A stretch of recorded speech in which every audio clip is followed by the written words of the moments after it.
Bismillahirrahmanirrahim. Assalamualaikum warahmatullahi wabarakatuh. Alhamdulillah, alhamdulillahilladzi hadana li hadza wa ma kunna linahtadiya laula an hadana Allah. Tsumma alhamdulillahilladzi bi ni'matihi tatimmu shalihat, bi fadlihi taghsal ghayat, adada khalqihi wa ridha nafsihi wa zinata arshihi wa midada kalimatihi. Subhanaka la nuhsi thana'an 'alaika anta kama athnaita 'ala nafsik. Subhanaka la ilma lana illa ma 'allamtana innaka antal alimul hakim. Rabbi shrah li sadri wa yassir li amri wahlul 'uqdatam min lisani yafqahu qawli. Radina billahi rabban wa bil islami dinan wa bi Muhammadin sallallahu alaihi wasallam nabiyyan.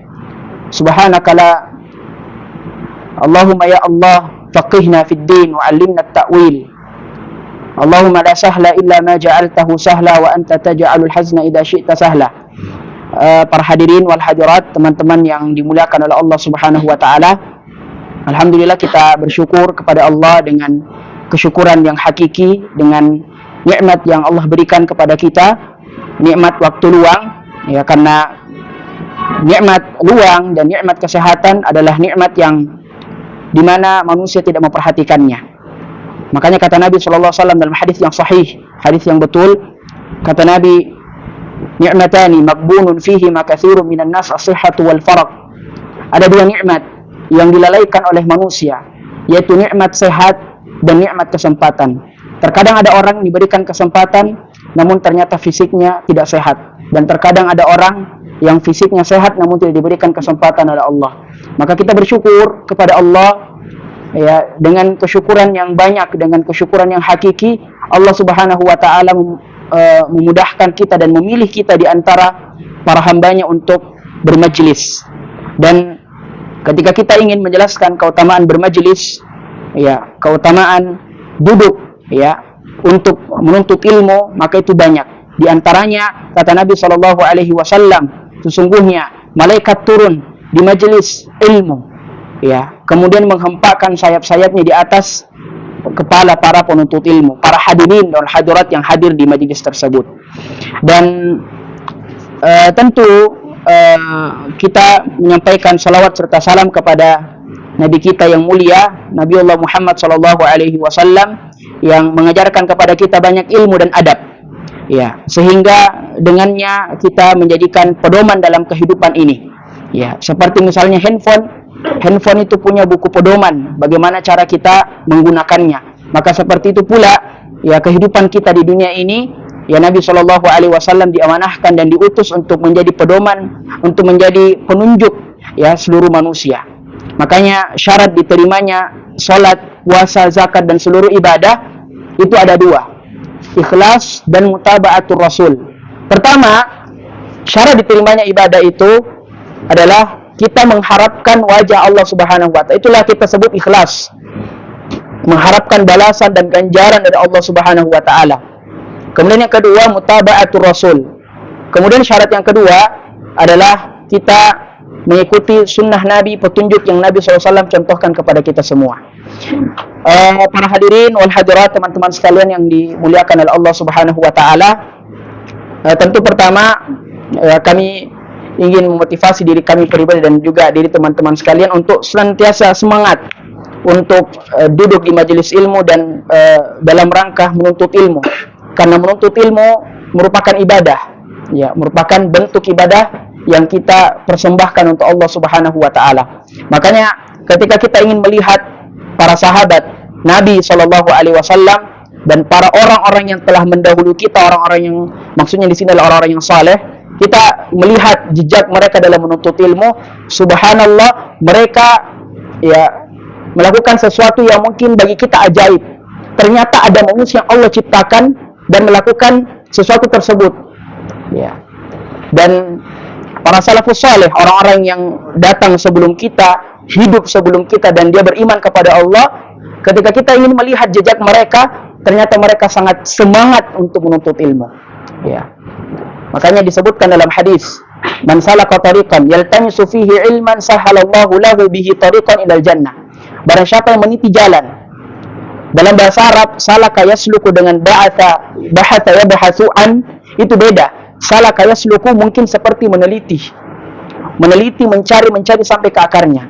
Adapun kalau saya bahas itu cara mencarinya hanya sekadar mencari. Ya kalau dapat ya sudah selesai. Tapi kalau salah kayak suluku, mereka mencari sampai ke dalam-dalamnya, sampai ke akar-akarnya. Apa maksudnya?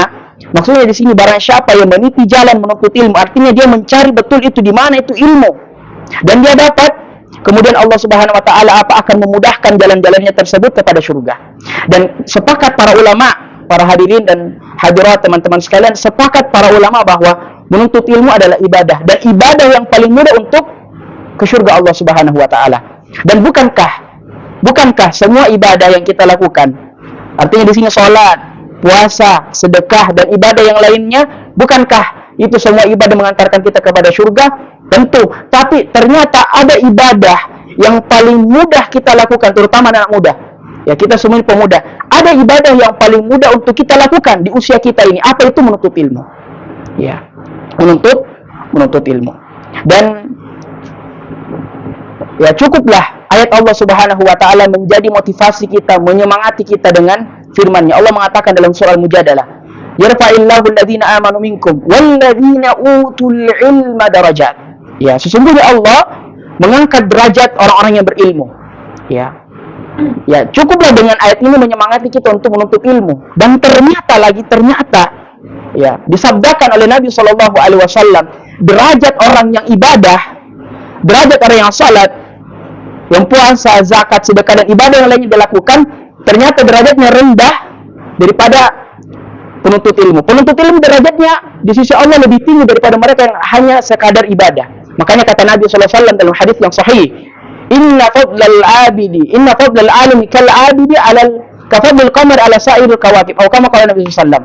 Kata Nabi, ternyata keutamaan orang yang belajar, menuntut ilmu dan mencari ilmu itu lebih tinggi derajatnya daripada sekadar ibadah. Mungkin kita bertanya, kenapa ibadah yang ini kan ibadah ini notabene benar, betul, kebaikan, tapi kenapa rendah?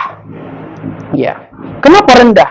Dibandingkan mereka yang hanya sekadar menuntut ilmu, mencatat, mendengarkan dan mengamalkan.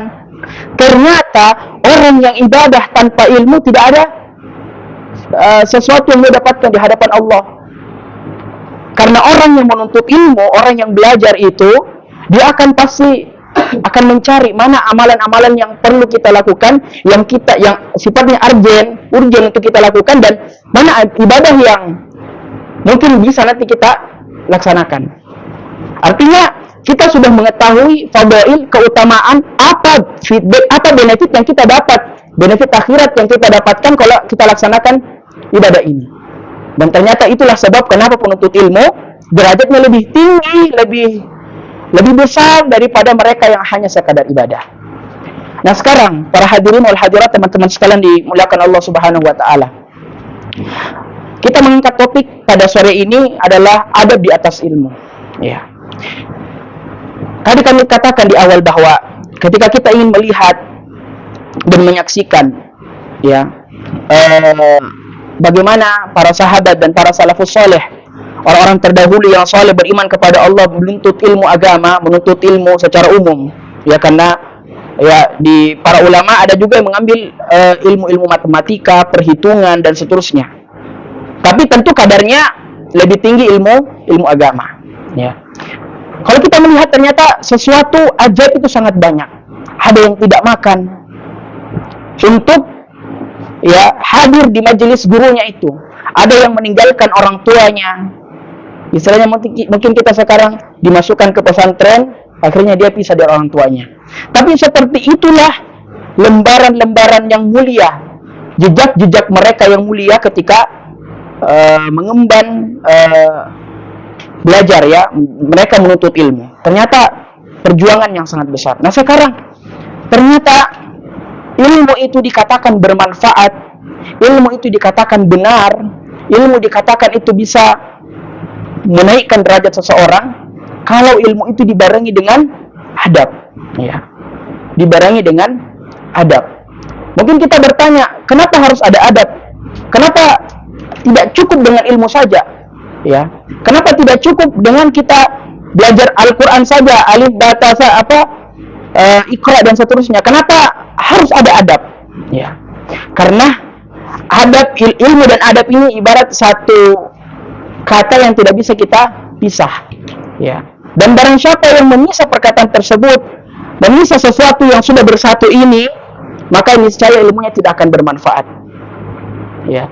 Dan adab yang kita maksudkan sekarang adalah adab-adab jiwa, ya. Bahasa agamanya kita mengatakan penyucian jiwa, tazkiyatun nafs.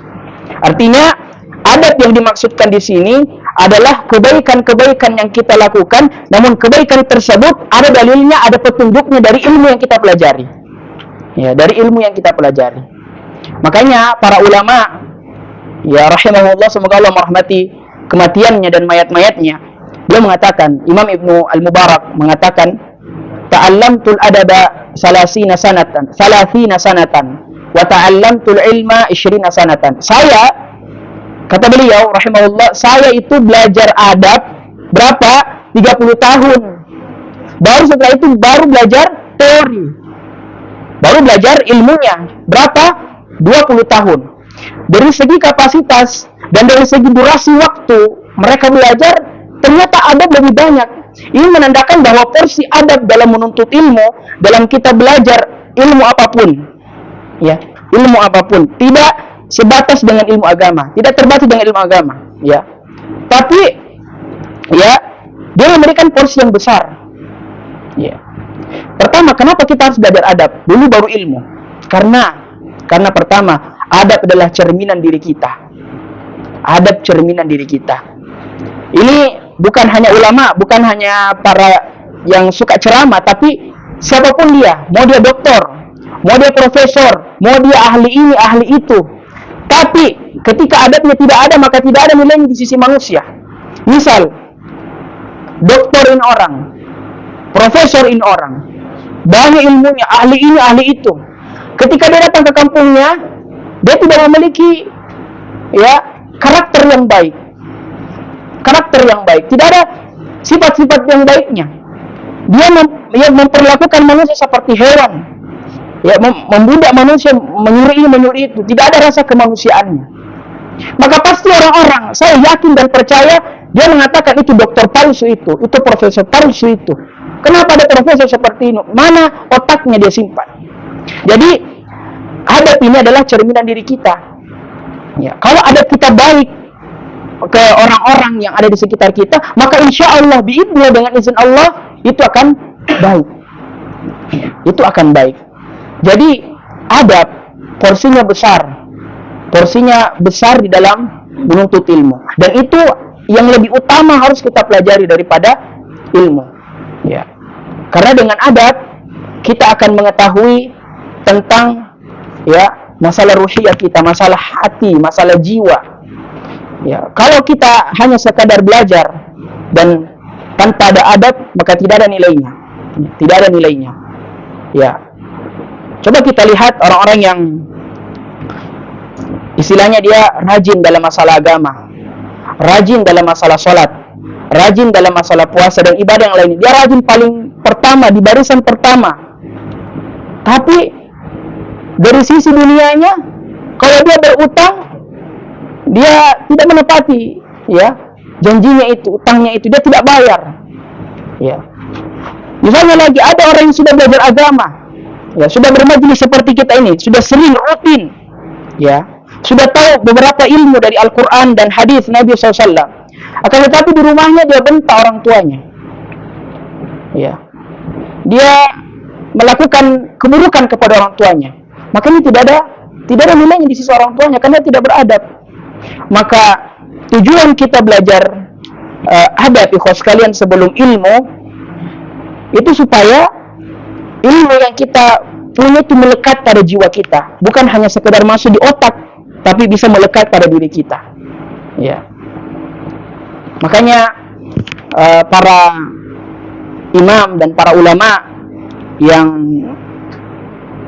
fokus dalam masalah kontemporer dan masalah ahkam al-fiqhiyah, masalah-masalah perkara-perkara ibadah, di dalam kitab-kitab mereka, pasti di kitab terakhir, di bab terakhir dalam buku mereka itu, mereka mengkhususkan bab adab.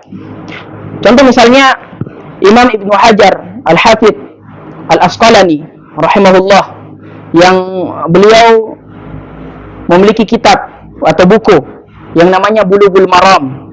Kitab Bulughul Maram ini kalau kita lihat, kalau kita perhatikan, kitab ini menjelaskan tentang hukum-hukum seputar salat, puasa, zakat, haji, umrah dan seterusnya. Kewajiban-kewajiban kita seorang muslim. Akan tetapi yang lebih mengejutkan ternyata di dalam kitab ini, di akhir buku, ya, di akhir babnya, apa yang beliau jelaskan? Beliau jelaskan tentang adab. Tentang adab. Adab itu, ya kita sederhanakan lagi, adab itu akhlakul karimah. Adab itu sesuatu yang baik. Adab itu kita berkarakter, ya, berakhlak, ya, dengan sesuatu yang baik, dengan benar. Ya. Jadi dalam kitab Bulughul Maram ini, di akhir kitabnya ada kitab adab. Nah, itulah yang kita kenal sekarang dengan Kitabul Jami'. Ya, Kitabul Jami'. Ya, mungkin ada dari pondok, lulusan pondok pasti tahu ini Kitabul Jami'. Di dalamnya ada hakul muslim, hak kita sesama muslim apa, kemudian bagaimana adab kita terhadap dunia, bagaimana zuhud kita kepada dunia, bagaimana kita menjadikan dunia ini sesuatu yang kecil bagi kita. Itu semua dibahas dalam kitab itu. Maka ya, wajib kita sebagai penuntut ilmu yang belajar, notabene belajar agama terutama, kita harus baca ini bab adab. Ya. Dan ini menunjukkan bahwa ketika seseorang sudah faqih, sudah paham dalam masalah-masalah yang berat seperti misalnya hukum sholat, yang ahkam fiqhiyah maksud saya, sholat dan seterusnya, karena pembahasan sholat, pembahasan puasa itu banyak ikhtilaf, banyak perbedaan pendapat di antara ulama. Ya, akhirnya mereka ya belajar dengan fokus dan menguasai. Nah, ketika mereka sudah menguasai kitab tersebut, menguasai, sudah ahli, maka ada harus yang dia lakukan, ada harus yang dia perbaiki. Apa itu adab mereka? Sehingga ketika mereka sudah dikatakan ulama, sudah dikatakan orang yang belajar agama atau belajar apapun itu, maka adabnya baik. Adabnya baik. Jadi para hadirin wal hadirat, teman-teman sekalian dimuliakan oleh Allah.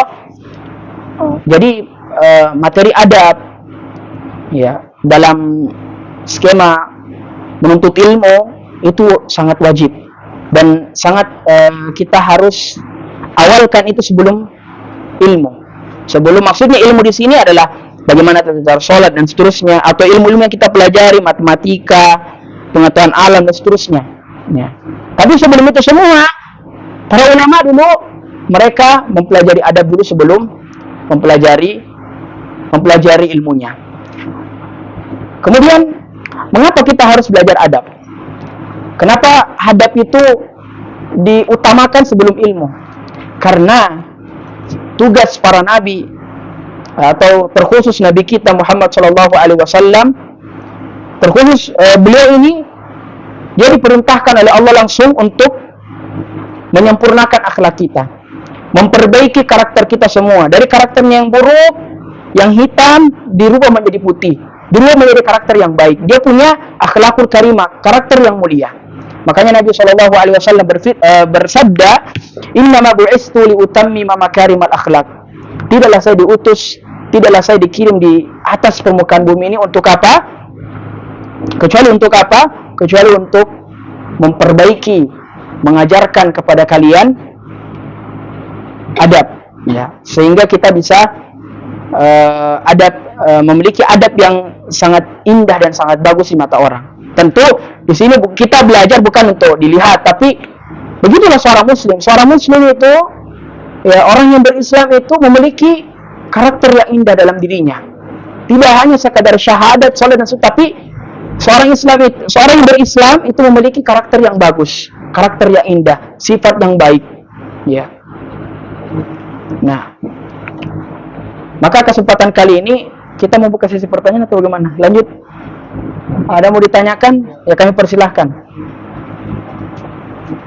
Kepada teman-teman dan kakak, mungkin ada yang ingin ditanyakan terkait materi yang dibawakan tadi.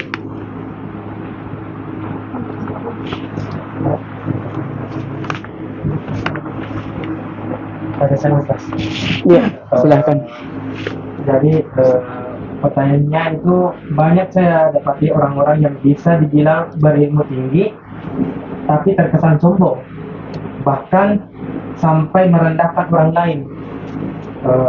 Pertanyaan saya, bagaimana cara kita untuk mencegah hal tersebut? Ya, Dalam perbuatan. insya Allah setelah ini pembahasannya. Oh, Ya. Baik, sampai jam berapa kita ini? jam 6. Jam 6? Ya, ya. Batasnya sini kita bisa dari cerita sampai jam 6 di sini. Iya. Iya. Saya kalau anak-anak muda itu suka cepat-cepat sebenarnya. 17.30 kita deal 17.30. Ya. Sepakat 17.30. Ya, karena saya punya agenda lagi selanjutnya. Jadi mohon maaf ya. Baik. Jadi kita akan bagi adab itu ada 3. Adab itu ada 3. Yang pertama adab penuntut ilmu, adab seseorang kepada dirinya sendiri. Yang kedua, adab dirinya kepada gurunya yang mengajarkan dia ilmu. Dan yang ketiga, adab dirinya kepada teman-temannya. Nah, yang pertama, adab diri kita kepada diri kita ini, seorang penuntut ilmu ini kepada dirinya sendiri. Nah, ini mungkin berkaitan dengan apa yang ditanyakan tadi sama saudara kita tadi yang bertanya tentang bagaimana ada seseorang juga yang ahli ilmu tapi dia sombong. Nah, ini berkaitan dengan ini. Jadi tentu yang paling pertama adab seseorang kepada dirinya sendiri itu adalah bagaimana dia menjadikan perjalanannya menuntut ilmu, belajar apapun itu, ya, tidak terikat dengan pelajaran agama saja, belajar apapun itu. Karena tujuan kita belajar untuk apa? Apa tujuan belajar kita? Apa tujuan tak belajar? Hah? Iya, apa? Ada yang bisa jawab, coba. Apa tujuan tak belajar sebenarnya? Apa tujuan dasar kita belajar? Raf'ul jahli an-nafsi wa an ghairi. Mengangkat kebodohan dari diri kita dan orang lain. Itu tujuan dasar kita belajar. Dari tidak tahu menjadi tahu. Dari yang tadinya tidak tahu masalah Al-Quran, caranya mengaji, tapi setelah dia belajar itu dia sudah tahu mengaji. Ya, itu seperti itu sederhananya. Raf'ul jahli an-nafsi wa an ghairi. Mengangkat kebodohan itu dari dirinya dan orang di sekitarnya. Nah, ini tujuan kita belajar. Nah, kalau tujuan kita belajar, niat kita belajar adalah mengangkat ketidaktahuan kita, kebodohan kita menjadi kita tahu sesuatu itu. Maka yang paling pertama yang harus kita perhatikan adalah niat. Apa niat kita belajar? Betul, tadi mengangkat kebodohan, betul. Tapi ada lagi niat yang paling utama supaya kita dapat bernilai ibadah ini, perjalanan kita menuntut ilmu. Yang pertama adalah ikhlas. Jadi kalau kita belajar apapun itu, belajar umum atau belajar masalah agama, itu harus yang pertama niatnya ikhlas. Apa itu ikhlas? Dia mengharapkan ganjaran dari Allah Subhanahu wa taala. Ya, mengharapkan balasan langsung dari Allah Subhanahu wa taala. Dan tingkatan ikhlas yang paling tinggi seperti ini contohnya. Ada seseorang yang memberikan air. Saya misalnya kasih air, atau siapa misalnya, saya kasihkan air kepada orang yang betul-betul haus sekali dengan air tersebut. Terus banyak orang di sekitar saya. Misalnya seperti ini, saya kasih air kepada orang ini yang sangat haus. Nah, disinilah bagaimana caranya kita jaga keikhlasan itu. Apakah kita berikan ini karena mau dilihat atau rasa kasihan kita? Kan banyak seperti itu, banyak kebaikan-kebaikan yang dipamerkan, diekspor ke luar sana, ke media sosial, supaya orang tahu. Jadi tujuan kita belajar, tujuan kita menuntut ilmu, bukan untuk dibilang alim, orang pintar, enggak, bukan. Tapi tujuan kita belajar, tadi pertama raf'ul jahli an ghairi wa an nafsi, ya, kemudian supaya kita jadi pintar, ya, mungkin sederhananya begitu. Yang kedua, kita mengharapkan pahala dari Allah Subhanahu wa taala. Karena kita katakan di awal tadi bahwa menuntut ilmu adalah jalan yang paling mudah yang bisa kita tempuh untuk meraih surga Allah. Jadi jadikan untuk meraih surga itu harus jadi ibadah. Maka jadikan ya belajar kita di kampus, belajar kita dimanapun itu niatnya ibadah. Ya supaya ya misalnya ilmu umum misalnya, bukan ilmu agama, tapi saya belajar ini, niat saya belajar ini untuk membantu kaum muslimin nanti kalau saya sudah sukses. Nah itu baru ibadah. Karena kita meniatkan untuk membantu saudara, membantu siapapun yang membutuhkan ketika itu. Jadi kita harus ikhlas, ya, harus ikhlas mengharapkan wajah Allah Subhanahu wa taala. Jadi mereka yang memiliki ikhlas yang standarnya itu sudah Masya Allah, sudah di atas, mereka tidak mengharapkan kata terima kasih. Misalnya tadi saya kasih air, saya tidak mengharapkan kata terima kasih. Makasih kasih banyak. Atau mungkin kita bahasa Arabnya syukran, jazakallah khair, tidak ada. Mereka betul-betul ingin mengharapkan langsung pahala dari Allah Subhanahu wa taala. Bahkan dikisahkan dalam sebuah hadis, ada 3 orang yang paling pertama akan dilempar ke neraka. Dan kalau kita perhatikan 3 orang ini bukan pelaku dosa besar, bukan syirik, ya, musyrik, bukan mencuri, bukan. Intinya bukan dosa besar.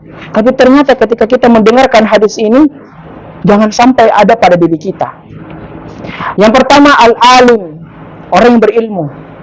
Yang kedua hufadzul Quran, qurra, para qari yang sering membaca Quran. Yang kemudian setelahnya orang yang berjihad di jalan Allah, seperti yang kita saksikan saudara-saudara kita di Palestina. Ya, dan saya menyampaikan jangan lupa di setiap doa kita doakan, ya, salat kita, sujud kita, jangan lupa doakan saudara-saudara kita di Palestina. Ya. Yang pertama adalah seorang yang berilmu. Kenapa dimasukkan ke dalam neraka? Ya. Kenapa dilempar ke dalam neraka? Ternyata ketika ditanya, "Limadza ta'allamtal ilm?" Ditanya oleh Allah, "Kenapa kau belajar?" Ya. "Kenapa engkau menjadi ulama? Kenapa engkau menjadi seorang ahli?" Ditanya. Supaya ya pertama Rabbul Jalil, saya bisa tahu itu ilmu, kemudian saya ingin meraih keutamaan-keutamaanmu ya Allah. Ya. Kemudian Allah mengatakan kadzabta, kamu bohong, kamu berdusta. Niatmu belajar menuntut ilmu bukan untuk mengharapkan pahala dari saya, tapi niatmu belajar di sini maksudnya semuanya, apapun itu yang kita pelajari. Ya. Apa? Pujian dari orang, mau dibilang pintar, mau dibilang ahli, begini. Hati-hati dengan seperti ini. Para teman-teman sekalian, hati-hati ki. Langsung istighfar kalau ada rasa-rasa begitu.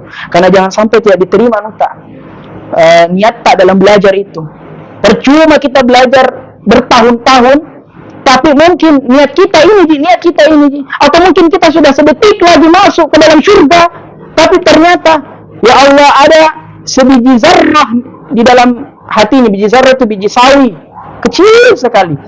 Begitu kecil sekali. Ada niat kesombongan dalam dirinya, sehingga kita tidak bisa mencium bau surga. Bau surga ini belum kita masuk tadi, baru mau dicium. Tapi tidak bisa karena ada kesombongan di dalam hati kita. Jadi, ya ini muhasabah saja, kita evaluasi diri kita, jangan sampai ada rasa itu dalam diri kita masing-masing. Ya, kita beristighfar dan bertobat kepada Allah Subhanahu wa taala. Ya, jadi 4 orang ini dimasukkan ke dalam neraka, mereka semua ahli ibadah. Yang kedua, yang sering baca Quran. Ya, yang sering baca Quran dimasukkan ke dalam neraka karena apa? Mau dibilangi qari, bagus suaranya, merdu dan seterusnya. Akhirnya dimasukkan ke dalam neraka. Yang ketiga, orang dermawan, suka berinfak, suka sedekah, tapi niatnya bukan karena Allah. Mau dibilang paling baik, paling banyak uangnya, paling rajin sedekah, akhirnya dimasukkan ke dalam neraka. Yang terakhir, yang keempat, berjihad di jalan Allah. Ya. Pas ditanya kenapa engkau berjihad, dikatakan berdusta karena ternyata dia berjihad ingin meraih ucapan dari orang-orang, dibilang orang yang paling berani, kuat dan seterusnya. Dan ketahuilah kalau ibadah kita, para teman-teman sekalian, kalau sholat kita itu ada rasa kesombongan, apatah lagi mungkin kita sholat di hadapan teman-teman kita, dan mungkin jarang itu ada seperti itu. Hati-hati dalam niat ya, karena sifat-sifat orang munafik ya, sifat-sifat orang munafik itu yang mereka ngakunya Islam tapi sebenarnya benci, ada dalam hatinya rasa kebencian terhadap Islam ya. Dia hanya beriman kepada orang-orang tapi tidak beriman kepada Allah. Makanya orang-orang munafik itu tidak suka ibadah kalau sendiri, harus ada orang di sekitarnya. Makanya kata Allah dalam surah Al-Maidah, Al-Maidah, wa idza qamu minas salati qamu kusala yura'una an-nas. Orang munafik itu kalau dia salat malas-malas karena tidak ada orang. Tidak ada orang, jadi malas-malasan salat. Tapi kalau ada orang di sekitarnya, dia kasih bagus salatnya. Ya. Jadi jangan sampai niat kita dalam menuntut ilmu itu salah. Jadi sekaligus kami jawab tadi pertanyaannya bahwa terkadang ada seorang alim, seorang ahli ilmu, tapi dia sombong dengan ilmunya. Ya. Tapi di sini kita katakan terkadang ada juga niatnya bukan sombong. Ya, terkadang ada juga niatnya bukan sombong, tapi ingin menegaskan bahwa dirinya itu seperti ini ya, supaya misalnya di tempat tersebut jarang ada ulama, misalnya dalam bahasa agama kita fatrah, tidak ada rasul, tidak ada sesuatu, tapi orang-orang di sana tuh keras kepala ya, keras kepala, ada ulama tidak mau mendengar, maka akhirnya mau tidak mau dia harus ya mengatakan kepada dia bahwa saya ini ulama, saya ini betul sudah mempelajari. Jadi memang ada keadaan-keadaan tertentu yang harus kita tekankan apa sebenarnya diri kita ini. Tapi betul pertanyaannya bahwa jangan sampai kita menjadi orang-orang yang sombong karena sudah berilmu. Ya. Baik. Jadi adab yang pertama terhadap diri sendiri itu adalah ikhlas. Kedua, apa yang harus kita lakukan setelah kita ikhlas dalam menuntut ilmu, dalam belajar? Yang kedua adalah berdoa. Kita berdoa kepada Allah Subhanahu wa taala. Semoga kita difaqihkan di dalam agama ini. Makanya tadi kita sebutkan di dalam pembukaan doa dari sahabat Abdullah bin Abbas radhiyallahu taala anhuma, seorang sahabat yang dekat dengan Nabi sallallahu alaihi wasallam dan meriwayatkan banyak hadis. Beliau mengatakan, Allahumma faqihna fid din, Allahumma faqihni fid din wa 'allimni ta'wil. Abdullah bin Abbas itu dikenal bisa mentakwil mimpi orang. Makanya dia mengatakan dalam doanya, ya Allah, faqihkan saya, pahamkan kau ini agamamu, kasih paham kau ini pelajaran. Maka ini juga tips ya dari ustaz-ustaz kami, mereka apa kunci mereka bisa mumtaz, bisa istimewa nilainya dalam sebuah pelajaran, ini doanya, Allahumma faqihni fid din wa 'allimni ta'wil. Kalau bisa sebelum kita masuk kelas salat duha. Kalau ada masjid di masjid, kalau di kelas bisa di kelas kita salat. Atau dimanapun itu kita salat kemudian berdoa minta kepada Allah. Atau sebelum dimulai pelajaran ada dosen datang, kita sempatkan 3 menit kita berdoa kepada Allah, Allahumma faqihni fid din wa 'allimni ta'wil. Tapi ta'wil di sini kan kita semua tidak memiliki keahlian bisa membaca mimpi orang, tapi yang dimaksudkan at-ta'wil di sini adalah apa? Ilmu-ilmu keseluruhan yang kita pelajari. Nah, itu dimaksudkan. Allahumma faqihni fid din wa 'allimni ta'wil. Sekali saya ulangi, Allahumma faqihni fid din wa 'allimni at-ta'wil. Kemudian doa yang kedua, doa yang mungkin sebagian kita sudah hafal. Allahumma inni as'aluka ilman nafi'an wa rizqan thayyiban wa amalan mutaqabbala. Ya Allah, saya memohon kepadamu apa? Ilman nafi'an. Ternyata ada ilmu yang tidak bermanfaat. Apa itu ilmu yang tidak bermanfaat? Nah, di sini banyak orang yang mengatakan percuma kita belajar umum, apapun itu kita pelajari yang bukan agama tidak bermanfaat. Tidak. Saya dengan tegas mengatakan tidak. Salah bos. Perlu diperbaiki itu apa dia bilang. Semua ilmu itu bermanfaat. Tergantung dari kita. Niat kita kalau ingin menjadikan ilmu itu bermanfaat untuk orang, kita akan jadikan wasilah perantara dengan kita ini untuk membantu saudara kita dan seterusnya, maka itu menjadi ilmu yang bermanfaat. Misalnya matematika. Kalau tidak ada tahu ilmu matematika itu, tidak jadi bangunan karena pasti dihitung. Tidak ada uang kita pegang karena tidak ada yang bisa menghitung. Ya, banyak orang sekarang yang sudah belajar agama, mungkin ada sudah belajar agama di sudah rutin, mereka mengatakan yang belajar umum itu kasihan tidak ada tahu, tidak bermanfaat ilmunya. Saya katakan dengan tegas tidak selamanya bos. Tergantung dari niat mereka belajar bagaimana. Jadi seperti itu, ya. Jadi kita minta kepada Allah Subhanahu wa taala. Dan kata Allah, "Ud'uni astajib lakum." Ya. Memintalah kepadaku, maka saya akan perkenankan apa yang kau minta. Dan saya ingin menyampaikan waktu-waktu apa saja yang mustajab, yang dimana kata Nabi SAW, ketika seorang hamba berdoa di waktu-waktu tersebut, maka doanya akan diijabah, akan diterima oleh Allah Subhanahu wa taala. Yang pertama, antara adzan dan iqamah. Bagi laki-laki yang sudah masuk waktu salat di masjid. Karena kenapa? Ternyata langkah-langkah kita ke masjid digugurkan dosa-dosa kita satu persatu. Dan ketika kita berwudu untuk salat, air yang turun dari wudu kita itu ada dosa di situ yang jatuh juga. Jadi dosa kita berjatuhan ketika kita wudu. Ketika kita jalan ke masjid, maka dosa-dosa kita akan digugurkan. Antara azan dan iqamah. Sudah azan, salat sunnah, berdoa, minta apa saja. Mau dunia, mau akhirat, minta saja. Kemudian yang kedua, kapan? Sepertiga malam. Ya mungkin kita bahasanya salat tahajud, salat qiyamul lail. Ya karena kata Allah Subhanahu wa taala, sungguh saya akan turun di sepertiga malam, kemudian saya akan mencari hamba-hambaku yang memohon ampun kepadaku, maka tidaklah dia memohon ampun kepadaku di waktu tersebut, ya kecuali aku akan mengampuninya. Artinya siapapun yang berdoa di waktu tersebut, apapun meminta itu, mau minta nikah, mau minta jodoh, mau minta ini, mau minta itu, mau minta semuanya, Allah akan dijawab insyaallah. Ya. Kemudian ya, yang ketiga, di penghujung hari Jumat. Jadi usahakan kalau ada waktu tak datang sebelum maghrib. Kemudian salat baru berdoa. Karena itulah waktu-waktu mustajab. Waktu-waktu yang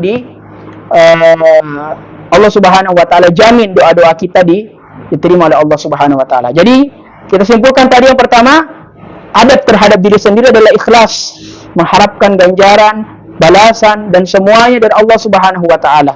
Karena hakikat kita ibadah itu apa? Untuk mengharapkan wajah Allah. Makanya makna al-ihsan yang disampaikan oleh Nabi SAW ketika ditanya, al-ihsan an ta'budallaha ka'annaka tarahu fa in lam takun tarahu fa innahu yarak. Ya, al-ihsan itu engkau menyembah Allah seakan-akan engkau melihat Allah. Dan ketika engkau tidak melihat Allah, maka yakinlah Allah akan melihatmu. Allah melihatmu. Jadi kedua tadi adalah perbanyak doa. Saya lihat waktu tersisa 15 menit lagi. Begitu dia. 15 menit lagi. Mungkin dari teman-teman saudara masih ada yang ditanyakan? Ya silahkan. Ada pertanyaan itu bagaimana cara kita menghadapi orang-orang yang iri dan dengki dengan ilmu yang kita miliki, padahal kita membantu juga orang-orang begitu, masih juga dianggap sombong gitu dengan ilmu yang kita miliki. Dan pertanyaan terkait ikhlas tadi, kan di media sosial itu banyak orang yang membuat konten tentang berbagi atau apa begitu, namun kan di komentarnya itu orang-orang ada yang pro dan kontra, itu bagaimana pendapat? Apa tadi yang pertama pertanyaannya? Terkait ilmu yang kita miliki. Terkadang ada orang yang menganggap diri kita sombong, tapi ternyata kita membantu. Ya, jadi yang seperti ini sebenarnya memang banyak yang terjadi. Ya, tapi tetap kita kembali pada niat kita. Ya, apa niat kita dalam membantu? Meskipun mereka banyak celaannya kepada kita, banyak ejekannya, kau ini sombong, kau ini begini, kau ini begini, tetap pada pendirian. Kita niatnya ikhlas. Ya, bukan dengar celaan-celaan mereka. Sabar, kita sabar dengan celaan-celaan mereka. Ya. Makanya ya Nabi SAW di masa dakwah beliau tidak ada fase dakwah beliau yang tenang. Semuanya ada celaan. Ada celaan. Ketika Khadijah istri pertama beliau meninggal, ya, dan pamannya juga meninggal ketika itu, dia berangkat ke Taif. Untuk apa berangkat ke Taif? Untuk dakwah dan semoga dakwahnya diterima. Tapi apa yang dia dapatkan ketika sampai di gerbangnya Taif, sudah berkumpul penduduknya Taif dan melempari batu Nabi SAW. Jadi memang begitu. Saudaraku, memang banyak celaan-celaan yang kita akan hadapi ketika kita sudah menuntut ilmu. Banyak ustaz-ustaz yang kita lihat di media sosial itu dipenuhi dengan celaan. Tapi apa yang mereka lakukan? Apakah mereka balas? Pertanyaannya, apakah Nabi SAW membalas mereka dengan keburukan? Ternyata Nabi SAW langsung mendoakan. Jadi ketika tatkala penduduk Taif melempari Nabi SAW batu dan sampai muka beliau bercucuran darah, Nabi SAW langsung berdoa, ya Allah, ampunilah kaumku karena mereka tidak tahu apa yang dia saya bawakan, apa yang saya sampaikan kepada dia. Jadi mungkin seperti itu kita. Kalau ada celaan datang, ya sabar, kita sabar, dan juga ya kita menunjukkan ketegasan kita. Kalau kita cerdas, ya kita misalnya memiliki kelebihan dari Allah Subhanahu wa taala, yaitu ilmu, kita sampaikan bahwa saya menyampaikan ilmu ini bukan karena sombong. Ya. Saya tidak mengharapkan sesuatu dari kau. Apapun kau kasih saya tidak terima. Karena niat saya bantu kamu supaya kau paham. Dan karena kau paham itu saya dapat amal jariah, dapat pahala begitu. Ya, jadi pertama sabar dan sampaikan kepada mereka secara tegas bahwa yang kamu bilang itu tidak betul. Hanya Allah yang tahu sebenarnya apa niat saya dalam membantumu, tapi yang jelas kesombongan yang kau katakan tidak seperti itu saya. Kita tegas menyampaikan. Kemudian yang kedua tentang media sosial. Ya, media sosial ya sudah banyak memang yang viral tentang komentar dan seterusnya, negatif dan positif. Termasuk di akun channel YouTube saya, channel pribadi, itu ada yang komen Wahabi. Ustaz ini Wahabi rupanya. Jadi kita sabar saja, mau begitu. Toh kalau ditanya, ente tahu nggak bahwa makna Wahabi? Nggak tahu. Ya Wahabi. Jadi ternyata di media sosial banyak sekadar ngomong. Ya, banyak sekadar ngomong. Karena dia tahu ini kan media sosial, pasti saya tidak dicari.